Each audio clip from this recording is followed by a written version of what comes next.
السعد حل وخير الجمع قد وصلا ضيوفنا مرحبا وألف حيا هلا في ملتقى الخير طاب الأنس واكتملا سعادات ألفة في الله جل علا السعد حل وخير الجمع قد وصلا ضيوفنا مرحبا. السلام عليكم ورحمة الله وبركاته.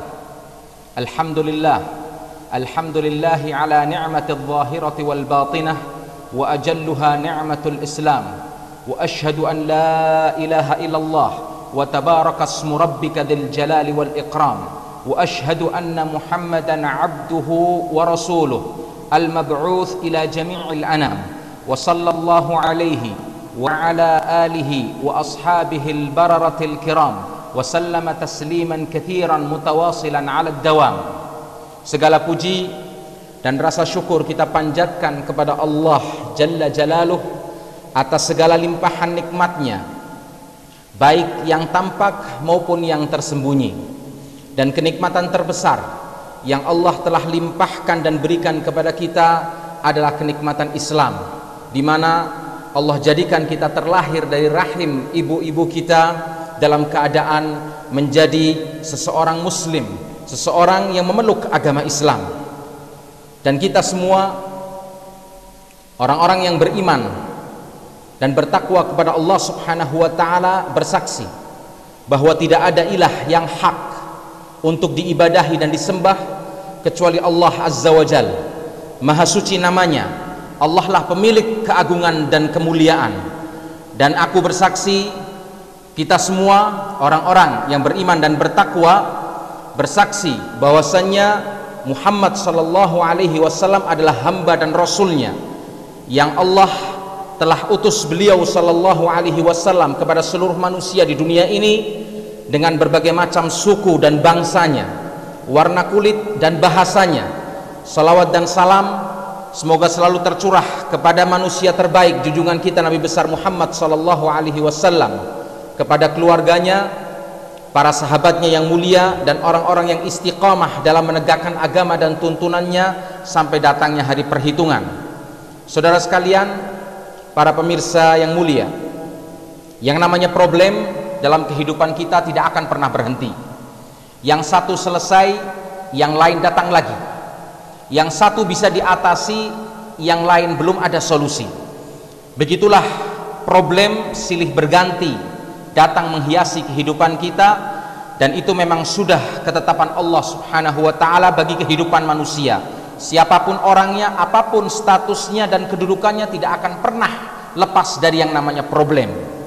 Saudaraku pemirsa, sering ketika diri kita terasa berat menanggung beban, maka kita mengadu kepada orang-orang yang ada di sekeliling kita dengan harapan kita bisa mendapatkan jalan keluar, atau kita bisa mendapatkan solusi, atau minimal sekedar melepaskan keluh kesah, melepaskan ganjalan yang ada di dalam dada kita, meringankan ganjalan yang ada di dalam dada kita.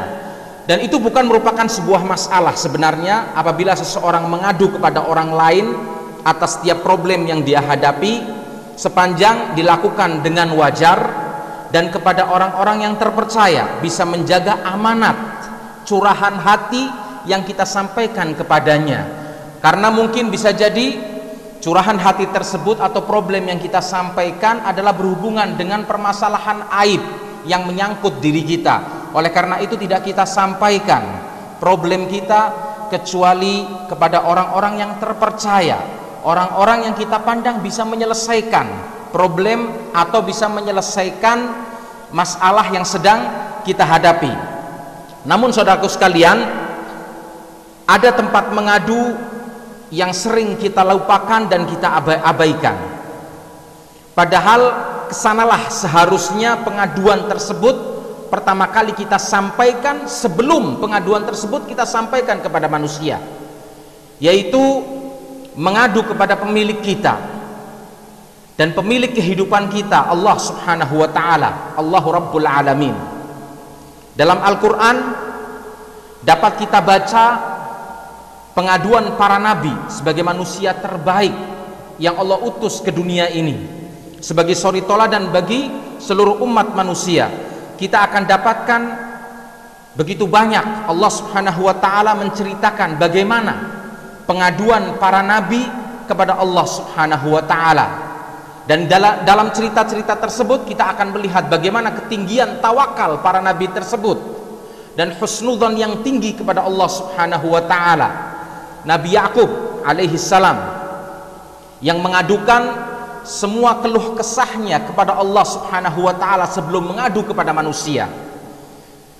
Tatkala beliau harus menanggung beban perasaan yang mendalam karena harus berpisah dengan anaknya yang paling dia cintai, yaitu Nabi Yusuf alaihi salam. Dan yang lebih menyedihkan lagi, rencana makar menyingkirkan Yusuf alaihi salam dari kedua orang tuanya dengan membuangnya jauh-jauh agar tidak kembali dilakukan oleh saudara-saudaranya sendiri yang sebapak atau yang seayah. Dan ini mereka lakukan karena kedengkian mereka, keirian mereka kepada Nabi Yusuf alaihi salam, karena mereka merasa bahwasanya ayahnya memperlakukannya dengan secara tidak adil. Mereka merasa ayahnya lebih mencintai Yusuf daripada saudara-saudaranya yang lain. Maka dengan kesedihan yang mendalam, Nabi Yakub pun berdoa kepada Allah Subhanahu wa taala sebagaimana tersebut dalam Al-Qur'an surat Yusuf ayat 86, qala innama ashku bathi wa huzni ila Allah wa a'lamu minallahi ma la ta'lamun. Dan Nabi Yakub berkata, hanya kepada Allah sajalah aku mengadukan kesusahan dan kesedihanku ini, dan aku sungguhnya mengetahui dari Allah apa yang tidak kamu ketahui. Kemudian Nabi Zakaria alaihi salam dalam Al-Qur'anul Karim diceritakan bahwasanya Nabi Zakaria ini adalah merupakan contoh dan teladan bagi manusia agar tidak berputus asa terhadap rahmat Allah dan tidak berputus asa terhadap karunia Allah Subhanahu wa taala, karena beliau belum juga mendapatkan keturunan di usia senja, sementara istrinya mengalami kemandulan dan sudah berada dalam usia yang tua juga. Berkat doa yang tulus yang dipanjatkan dengan penuh harapan dan tidak putus asa dan penuh dengan rasa husnudzon, percaya diri kepada rahmat dan karunia Allah Subhanahu wa taala, Allah memberikan kepadanya karunia seorang anak lelaki yang mewarisi kenabiannya, yaitu Nabi Yahya alaihi salam. Dan Allah abadikan doanya ini di dalam Al-Qur'an dalam surat Maryam ayat 1 sampai 9, kaf ha ya ain sad dzikru rahmati rabbika 'abdahu Zakaria. Kaf ha ya ain sad, yang dibacakan ini adalah penjelasan tentang rahmat Tuhanmu kepada hambanya, yaitu yang bernama Zakaria. idh nada rabbahu nidaan khafiyya, yaitu ketika dia Nabi Zakaria berdoa kepada Tuhannya, kepada Allah Subhanahu wa taala dengan suara yang lembut. Qala rabbi inni wahana al-'azmu minni washta'ala ar-rasu shayba wa lam akum bidu'aika rabbi syakiyya. Dia Zakaria berkata, ya Tuhanku, wahai Rabbku, sungguh tulangku telah lemah dan kepalaku telah dipenuhi dengan uban, dan aku belum pernah kecewa ketika berdoa kepadamu ya Allah. Wa inni khiftul mawaliya min warai wa kanat imraati 'aqiran fahab li min ladunka waliya. Dan sungguh aku khawatir terhadap kerabatku sepeninggalku. Siapa yang akan mewarisi dakwahku?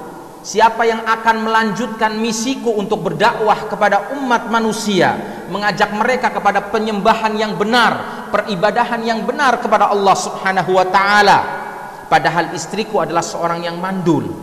Maka dia berdoa kepada Allah Subhanahu wa taala, ya Allah, anugerahilah aku dengan seorang anak dari sisimu, berikanlah rahmatmu, berikanlah rizkimu dengan memberikan kepadaku seorang anak dari sisimu. yarithuni wa yarithu min ali Ya'qub waj'alhu rabbi radiyya, yang akan mewarisi aku, kenabian Nabi Zakaria, dan mewarisi keluarga Ya'qub, yang kalau kita melihat keturunan Ya'qub antara salah satu dengan yang lainnya, Allah jadikan mereka sebagai orang-orang yang mewarisi kenabian antara salah satu dengan yang lainnya, dari mulai Nabi Ya'qub, kemudian Nabi Yusuf, kemudian Nabi Ayub, Nabi Musa, Nabi Isa. Mereka semua adalah keturunan Ya'qub alaihi salam, yang Allah berikan kemuliaan kepada mereka, di mana Allah angkat mereka menjadi para nabi. Maka dari sini Nabi Ya'qub berdoa dan mohon kepada Allah Subhanahu wa taala, yarithuni wa yarithu min ali Ya'qub, yang akan mewarisi aku dan mewarisi keluarga Ya'qub, waj'alhu rabbi radiyya, dan jadikanlah dia, wahai Tuhanku, seorang yang diridhoi olehmu ya Allah Subhanahu wa taala. Ya Zakaria, inna nubashshiruka bighulamin ismuhu Yahya lam naj'al lahu min qablu samiyya. Allah berfirman dan menjawab doa Nabi Zakaria alaihi salam, wahai Zakaria, kami telah berikan kabar gembira kepadamu dengan datangnya seorang anak laki-laki yang bernama Yahya, dan kami belum pernah memberikan nama seperti itu sebelumnya. Kemuliaan yang langsung Allah turunkan kepada Nabi Zakaria berkat doanya yang tulus kepada Allah Subhanahu wa taala, yang ikhlas dia panjatkan kepada Allah, dan rasa optimisnya ketika berdoa kepada Allah, dan husnudzonnya yang tinggi kepada Allah Subhanahu wa taala. Dan beginilah sepatutnya setiap muslim yang beriman dan bertakwa kepada Allah Subhanahu wa taala, untuk selalu memiliki rasa percaya diri yang tinggi kepada Allah, husnudzon yang tinggi kepada Allah Subhanahu wa taala. Karena setiap orang yang beriman dan bertakwa kepada Allah Subhanahu wa taala, ketika memanjatkan doa kepada Allah Subhanahu wa taala, Allah tidak pernah menolak doanya. Seperti dijelaskan dalam hadis Nabi, bahwasanya seorang muslim yang berdoa kepada Allah, seorang mukmin, seorang yang beriman dan bertakwa kepada Allah, ketika berdoa Allah tidak akan pernah menolaknya, karena kemungkinannya cuma ada 3. Yang pertama, Allah kabulkan doanya dan dia bisa merasakan kenikmatan dari Allah atas apa yang dia minta dari doanya tersebut, atau Allah jauhkan dia dari mara bahaya, Allah jauhkan dia dari bala dan malapetaka sebagai balasan atas doa yang dia minta, atau yang ketiga, Allah jadikan doanya sebagai tabungan amal baik di akhirat nanti. Kemudian Allah berikan langsung nama dari sisinya bagi anak yang akan dilahirkan oleh istri Nabi Zakaria, yaitu Allah berikan nama Yahya alaihi salam, yang kelak akan mewarisi kenabian Nabi Zakaria alaihi salam. Qala rabbi anna yakunu li ghulamun wa kanat imraati aqiran wa qad balaghtu minal kibari itiyya. Dan dia Zakaria berkata dan merasa aneh dan terpanjat dan kaget atas berita yang Allah turunkan kepadanya. Wahai Rabbku, wahai Tuhanku, bagaimana aku bisa memiliki seorang anak? Bagaimana aku bisa mempunyai seorang anak, padahal istriku adalah seorang yang mandul, dan aku sendiri sungguhnya sudah mencapai usia yang sangat tua dan renta. Tapi itu bukan merupakan sesuatu yang sulit bagi Allah Subhanahu wa taala, karena Allah mentakdirkan segala sesuatu atas apa yang Dia kehendaki. Dan Allah menjawab dalam ayat selanjutnya, qala kadzalika qala rabbuka huwa 'alayya hayyin wa qad khalaqtuka min qablu wa lam taku syai'a. Allah berfirman, demikianlah Tuhanmu telah berfirman, hal itu adalah merupakan sesuatu yang mudah bagiku. Sungguh telah aku ciptakan dirimu sebelum itu, padahal pada waktu itu engkau belum berwujud sama sekali. Allah mampu. Nabi Adam alaihi salam Allah ciptakan tanpa seorang bapak dan ibu. Hawa istrinya Allah ciptakan dari Nabi Adam tanpa seorang ibu, tanpa seorang wanita. Kemudian Nabi Isa, percontohan Allah ciptakan dari seorang wanita tanpa adanya campur tangan seorang laki-laki. Kemudian sisanya dari manusia Allah ciptakan dari proses pernikahan antara seorang laki-laki dan wanita. Kemudian kisah selanjutnya adalah kisah Nabi Nuh alaihi salam ketika menghadapi kaumnya yang membangkang, dan Allah abadikan di dalam Al-Qur'anul Karim di mana Nabi Nuh alaihi salam mengadukan kesusahan dan kegundahannya kepada Allah Subhanahu wa taala. Qala rabbi inni da'autu qaumi lailan wa nahara. Dan Nabi Nuh alaihi salam mengadu kepada Allah Subhanahu wa taala, wahai Rabbku, wahai Tuhanku, sesungguhnya aku telah menyeru kepada kaumku siang dan malam. Falam yazidhum du'ai illa firara.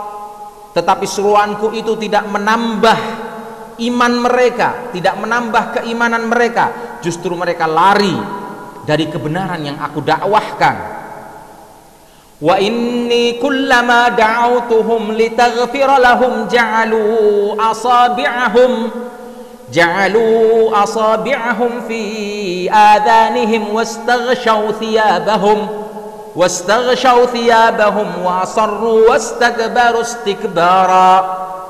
Dan sesungguhnya setiap kali aku menyeru mereka untuk beriman kepada Allah Subhanahu wa taala, untuk bertakwa kepada Allah Subhanahu wa taala, mengikuti peribadahan yang benar yang Allah wahyukan kepadaku, supaya engkau mengampuni mereka, supaya Allah memberikan rahmat dan ampunannya kepada mereka.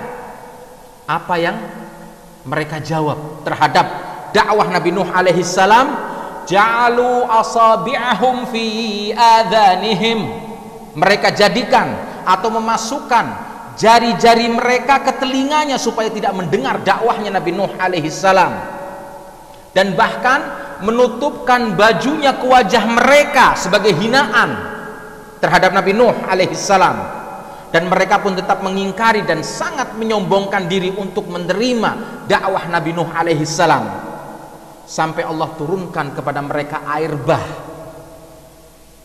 yang menenggelamkan mereka dan seluruh manusia yang tidak beriman kepada Allah Subhanahu wa taala dan tidak mau mengikuti dakwahnya Nabi Nuh alaihi salam. Allah tenggelamkan, dan termasuk yang ditenggelamkan dan tidak taat kepada Nabi Nuh adalah anak dan istrinya. Kemudian Nabi Yunus alaihi salam, kisahnya juga Allah abadikan di dalam Al-Qur'anul Karim, dan banyak dari kisah-kisah yang bisa menjadi contoh bagi kita dan suri toladan bagi kehidupan kita di dunia ini. Nabi Yunus alaihi salam ketika beliau berada di perut ikan paus dan mengikuti kemana ikan tersebut mengarungi samudra yang dalam dan luas, dan dalam kesendirian tersebut dan kegelapan tersebut dia bertasbih dan berdoa kepada Allah Subhanahu wa taala dengan membaca, wa dhannuni idh dhahaba mughadiban fadhanna an lan naqdira alayhi fanada fi dhulumat alla ilaha illa anta subhanaka inni kuntu minadh dhalimin. Wa dhannuni idh dhahaba mughadiban fadhanna an lan naqdira alayhi. Dan ingatlah kisah Dhannun. Dhannun adalah nama lain bagi Nabi Yunus alaihi salam. Idh dhahaba mughadiban, ketika dia pergi dalam keadaan marah karena kaumnya tidak mau menyambut dakwahnya, tidak mau mengikuti dakwahnya untuk menyembah kepada Allah dengan cara yang benar, beribadah kepada Allah dengan aturan yang benar sesuai dengan aturan wahyu yang ketika itu diwahyukan kepada Nabi Yunus alaihi salam. Fadhanna allan naqdira alaihi, lalu dia menyangka bahwa kami tidak akan menyulitkannya, tapi akhirnya Allah pun menguji Nabi Yunus alaihi salam, yang Allah lemparkan Nabi Yunus ke dalam perut ikan paus. Maka ketika itu dalam kegelapan yang dirasakan oleh Nabi Yunus alaihissalam di dalam perut ikan paus, dan di dalam kegelapan samudra, dan di dalam kegelapan malam hari, dia berdoa dan meminta kepada Allah Subhanahu wa taala dan berzikir kepada Allah Subhanahu wa taala, mengingat Allah Subhanahu wa taala atas segala kekurangan yang ada pada dirinya. Dan dia berzikir dengan zikirnya yang terkenal, yang Allah abadikan di dalam Al-Quranul Karim. La ilaha illa anta subhanaka inni kuntu minadh dhalimin. Tidak ada Tuhan selain Engkau ya Allah, tidak ada sesembahan yang hak untuk disembah selain Engkau ya Allah, Maha suci Engkau ya Allah, dan sesungguhnya aku termasuk sebagai orang-orang yang zalim, yang telah menzalimi diriku sendiri. Fastajabna lahu wa najjaynahu minal gham wa kadzalika nunjil mu'minin. Maka kami kabulkan doa Nabi Yunus alaihissalam, dan kami selamatkan dia dari kedukaan, dan demikianlah kami menyelamatkan orang-orang yang beriman kepada Allah Subhanahu wa taala, seperti pencontohan Allah selamatkan Nabi Yusuf. Secara akal yang waras, bagaimana manusia bisa hidup di dalam perut ikan paus, di dalam kedalaman lautan, dan Allah kembalikan ke daratan dalam keadaan sempurna dan dalam keadaan kehidupan yang masih menyertainya. Inilah kehendak Allah yang Allah mampu melakukannya kapan saja, di mana saja, dan Allah berkehendak atas segala sesuatu. Junjungan kita Nabi besar Muhammad sallallahu alaihi wasallam, apabila kita mau membaca sejarah sirah nabawiyah, sejarah kehidupannya yang mulia, maka kita akan dapatkan bagaimana beliau adalah orang yang selalu mengembalikan segala keluh kesah dan kesedihannya, dan berdoa kepada Allah Subhanahu wa taala untuk diberi jalan keluar dalam menyelesaikan segala problem dan kesulitan yang dia hadapi. Nabi kita Muhammad sallallahu alaihi wasallam dalam sebuah kisah yang bisa kita baca bersama dan kita renungi bersama, yang kehidupannya selalu dipenuhi dengan perjuangan dan tidak pernah lepas untuk mengadu kepada Allah Subhanahu wa taala ketika beliau diusir oleh penduduk Taif. Bahkan lebih dari itu, bukan hanya diusir saja, akan tetapi para tokoh kota tersebut, para tokoh masyarakat Taif memprovokasi masyarakat awam untuk menyerang Rasulullah sallallahu alaihi wasallam, mencaci maki Rasulullah sallallahu alaihi wasallam. Bahkan mereka mengejar-ngejar Rasulullah dan menimbuki Rasulullah sallallahu alaihi wasallam dengan batu. Bukan cukup hanya mencaci maki, tapi menyerang Rasulullah sallallahu alaihi wasallam dan menimbuki beliau sallallahu alaihi wasallam hingga kaki beliau yang mulia berdarah. Sementara Zaid bin Harithah, salah seorang sahabat yang ketika itu menemani Rasulullah sallallahu alaihi wasallam dalam dakwahnya ke Taif untuk mendakwahi masyarakat Taif ketika itu, berusaha melindungi Rasulullah sallallahu alaihi wasallam dengan dirinya, hingga ia pun terluka di kepalanya, dan mereka baru berhenti mengejar Rasulullah sallallahu alaihi wasallam setelah keduanya berlindung di sebuah kebun milik Utbah dan Syaibah. Mereka berdua adalah anak Rabi'ah yang merupakan salah satu tokoh masyarakat Taif ketika itu. Kemudian Rasulullah pun mendekat sebuah pohon anggur ketika itu dan duduk di bawah naungannya. Di sana beliau mengadukan segala kegundahan dan kesedihannya yang dialami kepada Allah Subhanahu wa taala, dan beliau berdoa, Allahumma ilaika ashku dha'fa quwwati wa qillata hilati wa hawani 'alan nas ya arhamar rahimin. Ya Allah, kepadamulah semata aku mengadukan kelemahanku, kurangnya siasatku, dan kehinaanku di hadapan manusia, wahai yang paling pengasih dari pemilik kasih. Anta rabbul mustad'afin wa anta rabbi, Engkau adalah Rabb dan Tuhan orang-orang yang lemah. Engkau adalah Rabb dan Tuhanku. Ila man takiluni, ila aduin yatajahhamuni, au ila qaribin mallaktahu amri. Kepada siapa ya Allah engkau akan serahkan aku? Kepada yang jauh nan bermuka musam, atau kepada musuh yang akan menguasai segala urusanku? In lam takun ghadbana alayya fala ubali, ghaira anna afiyataka awsa'uli. Asal engkau tidak murka kepadaku ya Allah, maka aku tidak pernah peduli terhadap apa yang menimpaku. Namun ampunanmu ya Allah, ampunanmu, maghfirahmu ya Allah lebih luas dan lebih kuharapkan untukku. A'udzu binuri wajhika alladzi asyraqat lahu adh-dhulumat. Aku berlindung dengan cahaya wajahmu ya Allah, yang karenanya kegelapan menjadi terang benderang. Wa salaha alaihi amrud dunya wal akhirah. Dan menjadi jelaslah, menjadi terang benderanglah segala urusan dunia dan akhirat, dan menjadi baiklah segala urusan dunia dan akhirat. Antunzila bi ghadabak au tuhilla alayya sakhatak. Agar engkau tidak menurunkan kemarahanmu atau murkamu kepadaku ya Allah. Lakal udba hatta tarda, wala haula wala quwata illa billah.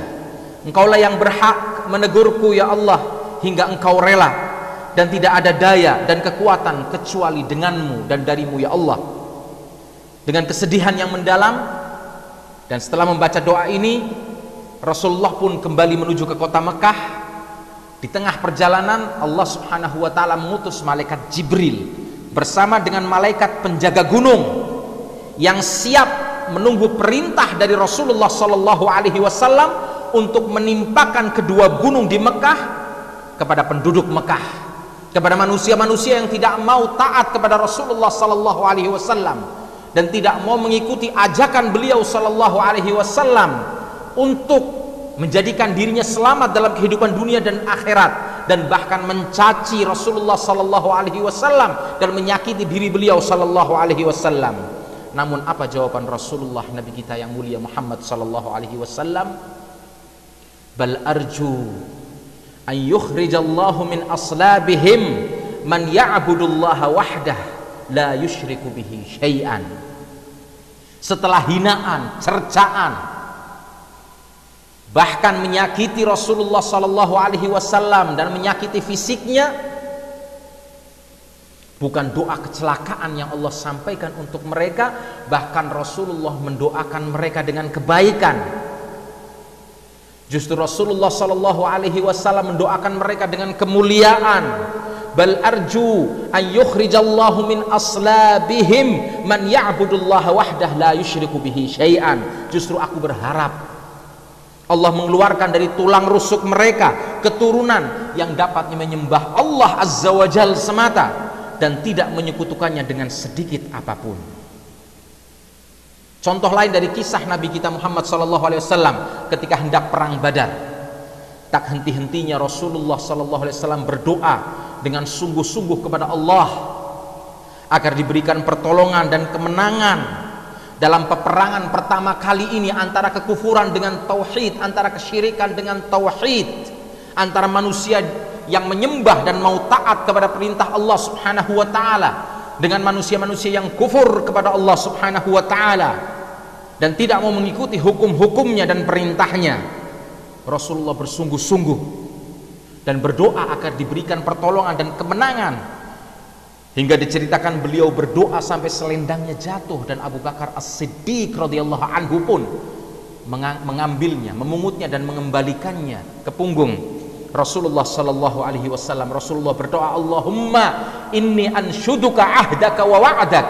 Ya Allah, aku meminta dan memohon kepadamu, aku mengumandangkan permohonanku kepadamu atas janji-janjimu ya Allah subhanahu wa ta'ala. Allahumma in syi'ta lam tu'bad ba'dal yawm Ya Allah, apabila kelompok yang beriman dan bertakwa ini kalah dari orang-orang kafir, orang-orang yang menyekutukanmu, orang-orang yang tidak menyembahmu ya Allah, maka engkau tidak akan pernah disembah lagi di dunia ini setelah ini. Maka Allah pun berikan kemenangan kepada orang-orang yang beriman dan bertakwa kepada Allah ketika itu.